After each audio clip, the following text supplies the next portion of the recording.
Hello, love. Welcome to your Soul Support Sunday message. These are messages for the highest and the greatest good of the Elsh Collective. Soul support messages, to be specific, here to support you on your journey here on Mama Gaia.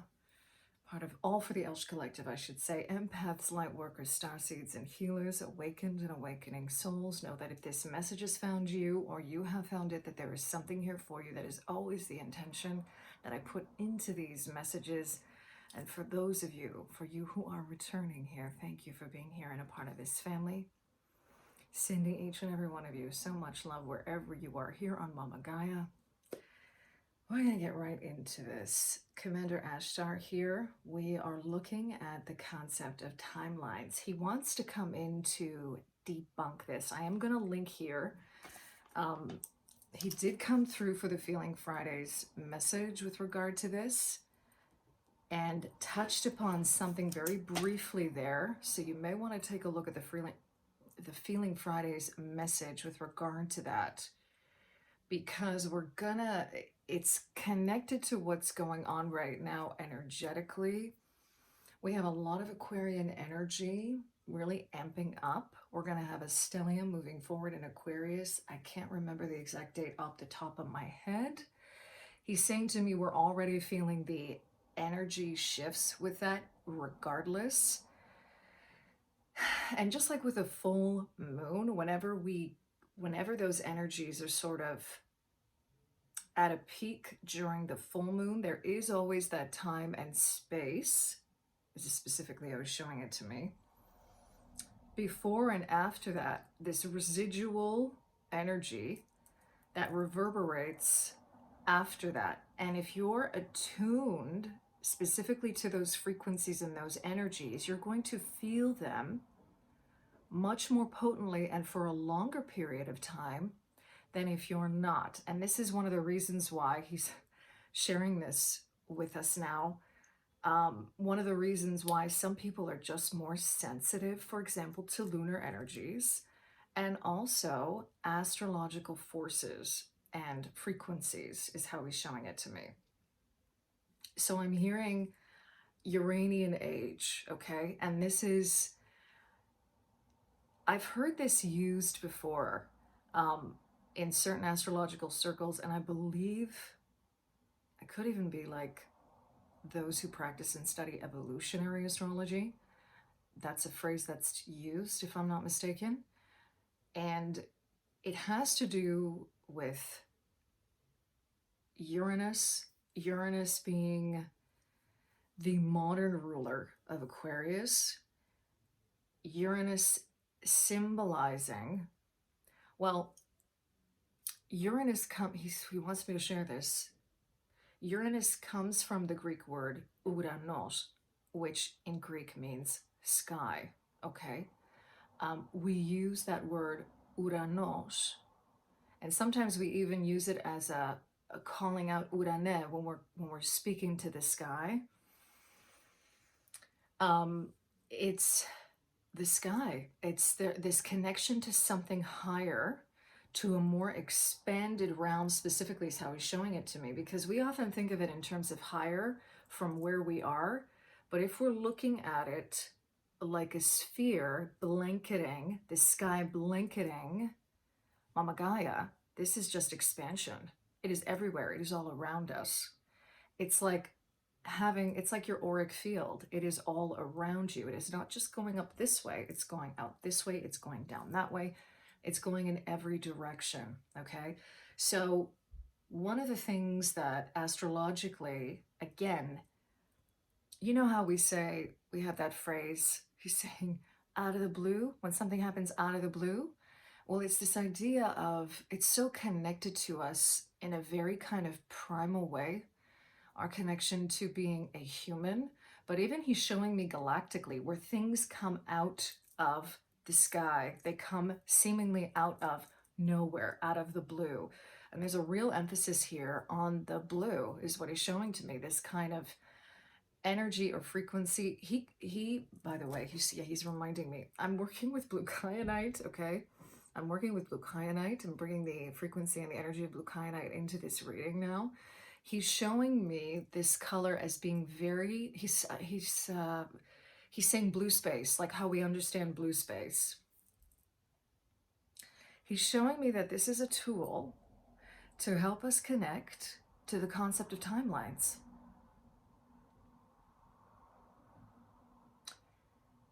Interesting. Okay. And he's showing me that timelines, wow. He's showing me that timelines, if we were just to simply understand timelines as a trajectory or a path that we are on, he really wants to come into, specifically, he said, debunk and demystify what timelines are, because, just like with the light codes, this is a term that's being kind of thrown around in New Age spaces, right? And I say that, because to me, I mean, it is a new age, it is a new earth, but we're talking about things that are actually quite ancient when we talk about these concepts. They're just happening now in unprecedented ways. I'm not going to get too off topic with that, but he really wants to come in to debunk and demystify these timelines. Once in a while, I'm going to be referring to my notes here. He is bringing a lot of new stuff in now, though, so I hope that we can get to this. He's also saying that we're going to continue to do updates on this and talk about this, but basically, he doesn't want us, and not that he doesn't want, that's not exactly how. He's coming in to clarify and kind of demystify this concept of a timeline, because he's saying that we're getting kind of a there's a deterministic energy that's coming up around these timelines, like nothing can be changed. And that's not the case. And he also says that timelines can come out of the blue. This is why he's bringing up Uranus, the sky. Timelines can come up out of the blue depending on the frequencies prevalent at any given moment in time, as you understand it, as we understand it here on Earth. Okay. All right, so having said that, I also just want to, again, Uranus is also the ancient, it's a god, right, as well, for the sky god, right, in ancient Greek mythology. So I just wanted to confirm that.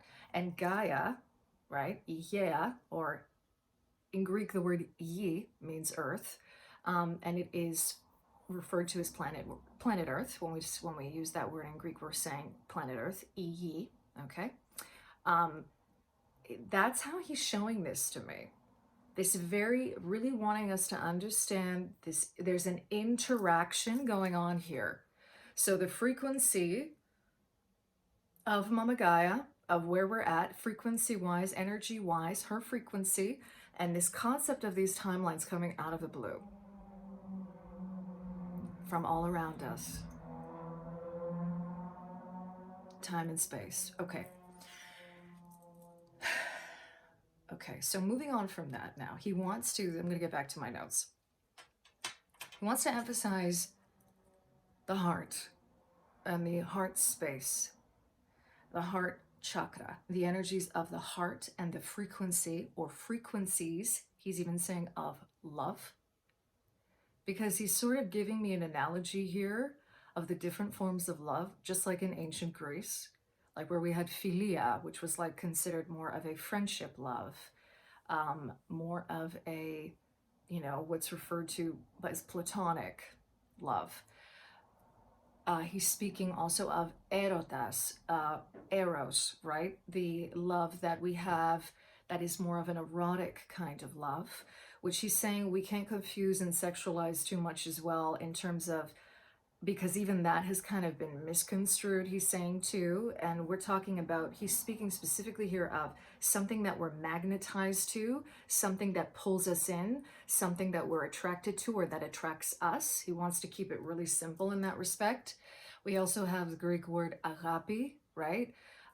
Which is a love that is probably the closest that I could describe is it is the purest essence of love.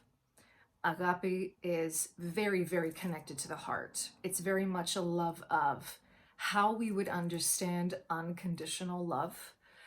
Again, there are lots of nuances with this, okay? And I don't want to get too off topic, but I'm simply bringing those up as examples about the frequencies of love, okay?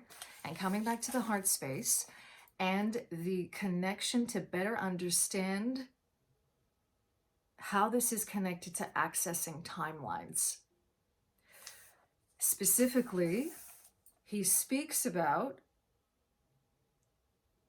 accessing timelines in the present moment. That is how we access timelines and better understanding specifically how timelines work. Because present time and being in the present moment, he shows me that this comes specifically from the heart space.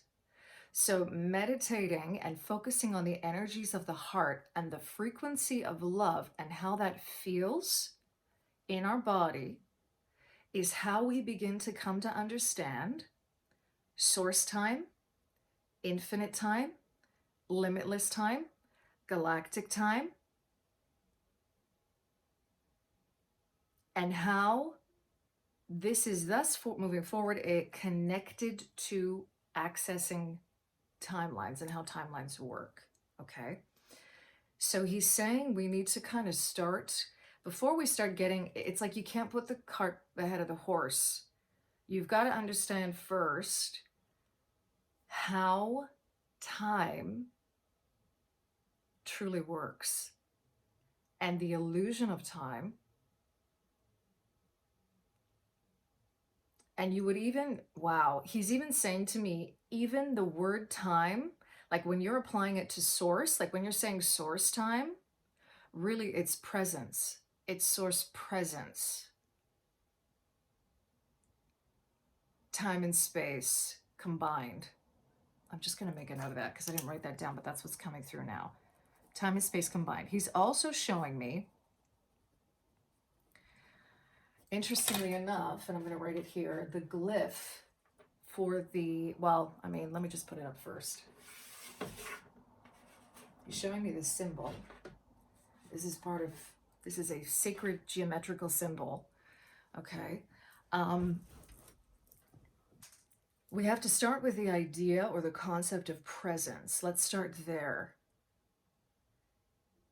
And I heard specifically 0 center point, and I was shown this point as our heart space. And then this around us, the infinite source presence or time that we are reflecting and always connected to, because we are all made of source. We all contain source within us. So the access point is always about going within to this heart's point, to this heart's point. Okay, I write that down. Sometime I'm telling, like, things will come through and I don't even know what I'm saying. Okay, heart's point. So we're going to call this the heart's point or the heart point. And how the 0 center point essentially is this heart point where we access the infinite, where we access source, presence, and time, and thus access timelines through this source point, through this heart point. Because he's almost saying source point and heart point are synonymous. They're synonymous. He also brought through for me, this is a personal thing, years ago, I was in high school and I read The Power of Now, Eckhart Tolle, The Power of Now book. That blew my mind. Like, I remember when I read it, it was just like, about accessing the present moment. It felt like a remembering, right? Because, and he wants me to bring this kind of like close to home for each and every one of us. He wants us to think of a time where we were so present. Think of a really beautiful day, maybe, where time felt like it was just one big present moment. You weren't focused on time in the 3D earth plane sense, because it felt like time almost didn't exist. He kind of wants us to think back to times like that where we felt like time didn't exist, and to ask ourselves how we were feeling in those moments, is what he's saying. How were we feeling in those moments? What was coming up?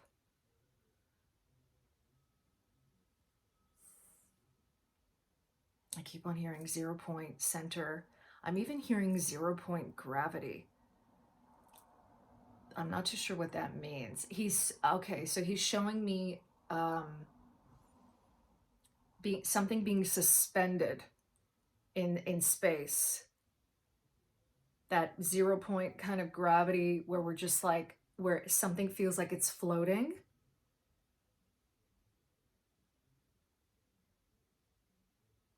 That is also kind of like, it's really interesting how he's bringing in another layer here of movement and time, which is a whole other thing. I'm not even gonna, I'm just gonna make a note. Movement and time, we're gonna make a note of that, 100%, okay?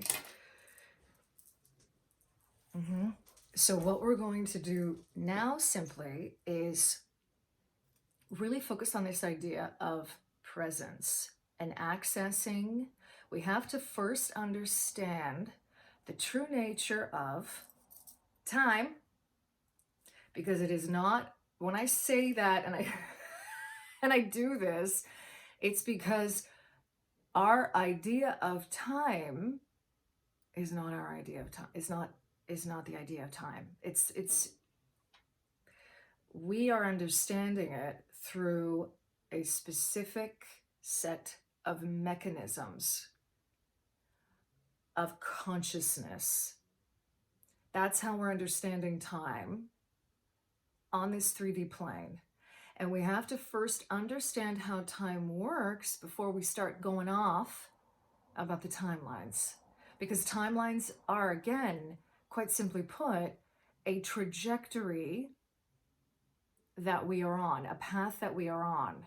He's also bringing in the energy here of microcosm to the macrocosm, and how that also applies to timelines. So there is a microcosmic timeline, there are paths that we are on individually, and then there is a macrocosmic. They are connected. We are also capable of influencing the macrocosmic timelines based on the frequencies and the energies that we are also focusing on individually. Okay, and I'm going to stop there. All right, I'm asking through the Light Seer's Tarot today. He just wants to, he would like for me to pop some cards here about demystifying this concept of timelines, okay? So we're going to start with that. This is only going to be the beginning, this message in this video, of probably a series moving forward regarding timelines. Okay, look as I cut the deck. The Chariot is in reverse. You know what's interesting with this card? This is really interesting. Thank you, Commander Ashtar. He wants me to show this in terms of how we understand time and movement. So the Chariot is the number 7, right? Look, the High Priestess is on the other side here. I absolutely love this, okay? Yeah, he's like, this is how we can start, okay? So we all have an intuitive understanding of how time and timelines work. If we just go within, instead of getting too distracted and in our heads about what we think this is, making it something much bigger than what it is in our minds, we can understand much more clearly the truth of what timelines are and how they function, okay? We know this intuitively. This is also divine feminine presence, non-linear understanding of time.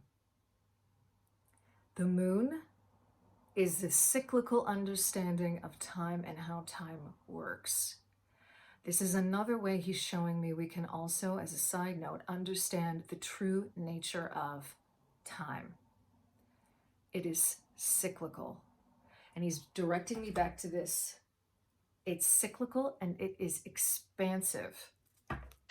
Okay, so with this Chariot in reverse here, what's really interesting is that the Chariot is always seen as movement, right? As you can see, if I hold this up this way, these in this particular deck, because in the original, in Pamela, well, you know, when I'm saying the original, I mean the original Rider-Waite Smith, okay? Pamela's Genius.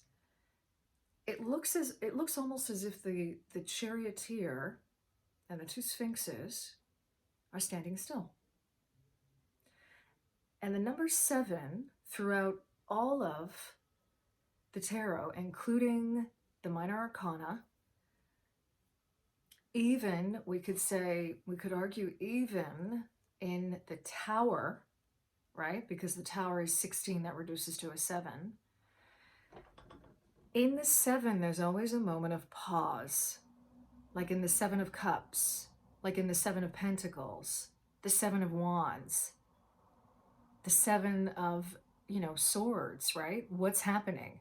The guy doesn't know what to do. What's he going to do next? Like there's an interesting, he says, it's like dualistic is how he's bringing this in, understanding that there's another side of the coin here, like with this Chariot in reverse. So it coming out here in reverse is like, can we see it as pausing as opposed to moving forward? So again, he keeps on coming back to the way that we demystify and debunk timelines is through understanding the access point of the present moment, of the pause. And I'm even hearing him say now the infinite pause, the infinite pause. And I'm hearing the Greek word bafsi.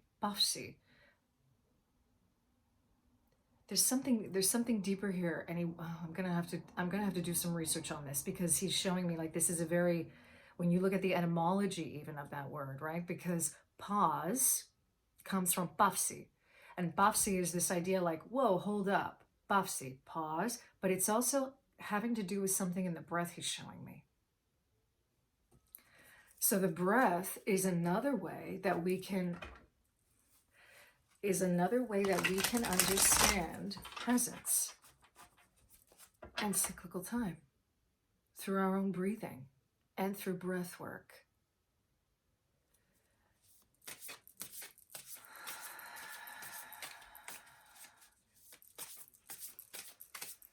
He's showing me that even meditation where we focus on our breathing, because remember, meditation it can be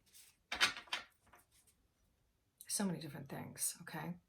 Showing me meditation and the focusing on the breath and the Ujjayi breath in yoga, the wave sounds, the cycle, the back and forth, the back and forth. He's showing me the primordial element of water and understanding this. This goes back to the blue and this reflection of Mama Gaia, the waters on Mama Gaia, the sky, the blue, out of the blue. He's also showing me how things literally come out of the blue in the ocean.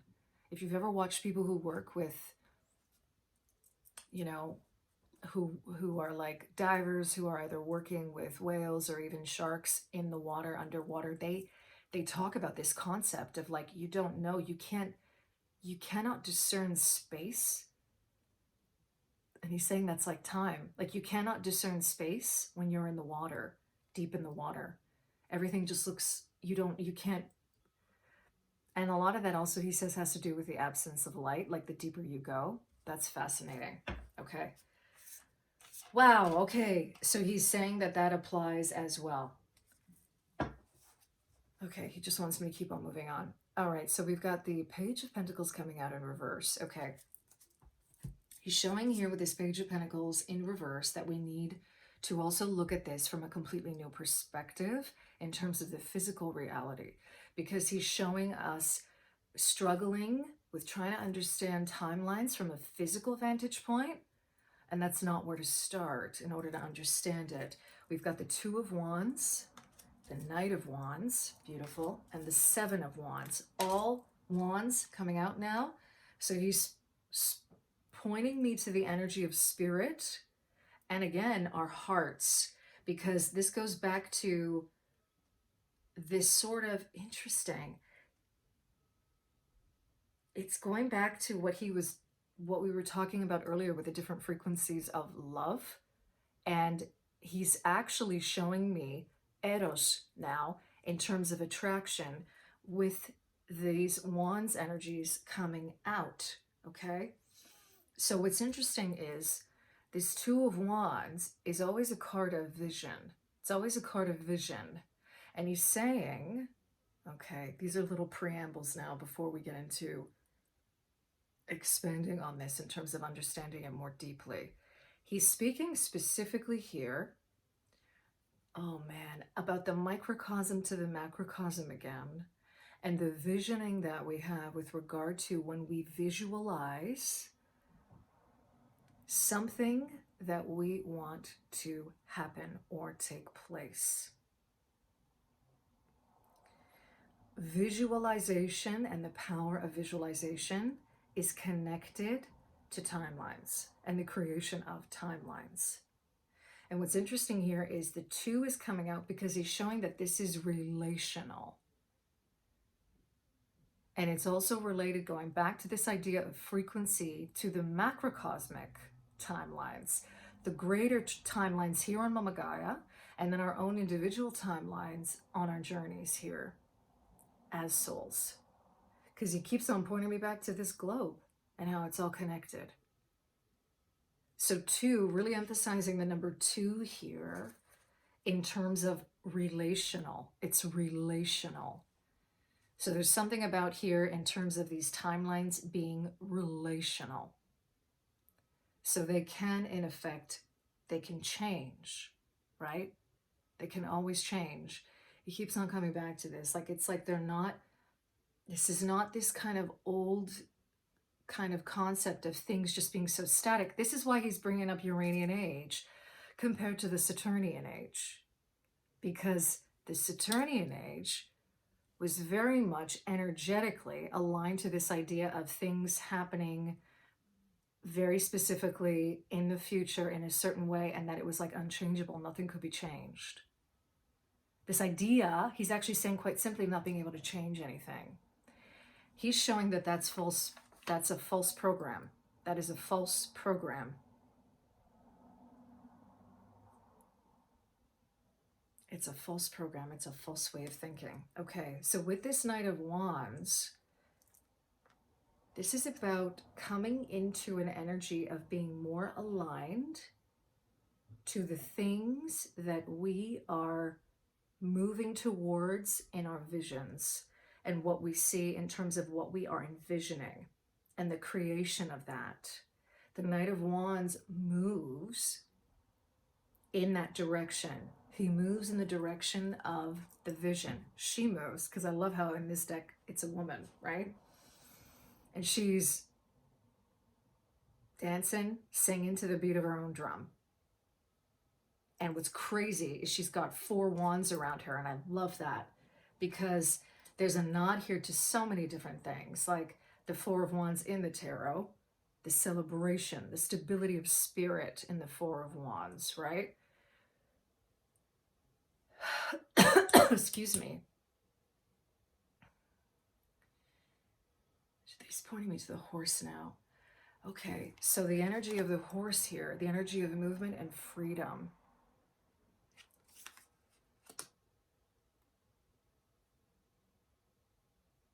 This is all connected to free will. The free will of our spirit, the free will of our soul.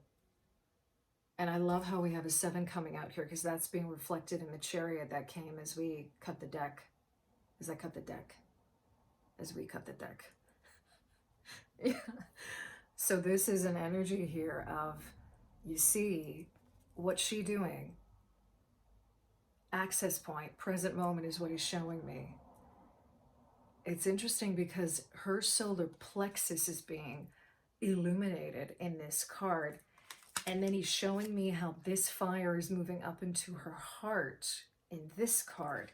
So this is connected to free will and willpower. Your ability to access this, quite simply, is up to you. It's up to your own free will, the decision you want, making the decision to do that and move forward in the direction of this deeper understanding of how this works. He's emphasizing here, this starts with our own lives, specifically microcosm to the macrocosm. There are too many distractions. Please be aware of the distractions, is what he's saying. Please exercise discernment with regard to what you are hearing about timelines. Because if they are sounding deterministic, he's showing me a misunderstanding in that. He's showing me a misunderstanding in that. He's showing the need for us to focus on what it is we are actually able to control right now in our own realities. We have to start there. We have to start here with where we are right now. It starts inward first before we go outward, because there's a lot of things outward that are trying to make us feel powerless, when in fact we're not. Again, false programming.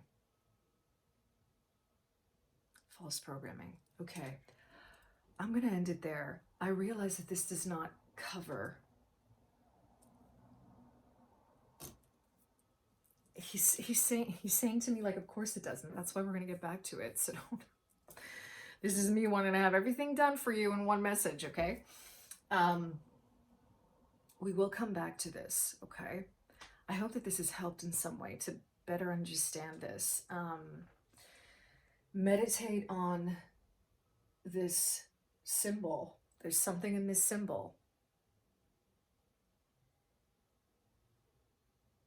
There's something in this symbol that will better help you understand each and every one of us. There's power in this symbol, is what he's showing me, to move into it more deeply, to understand it at a deeper level, microcosm to the macrocosm and back again, okay? I'm going to end it there. Thank you, Commander Ashtar, for being here with us. I thank you for being here with me, for sharing your time and energy with us in this space. And I'm sending you so much love wherever you are, in love and liberation always.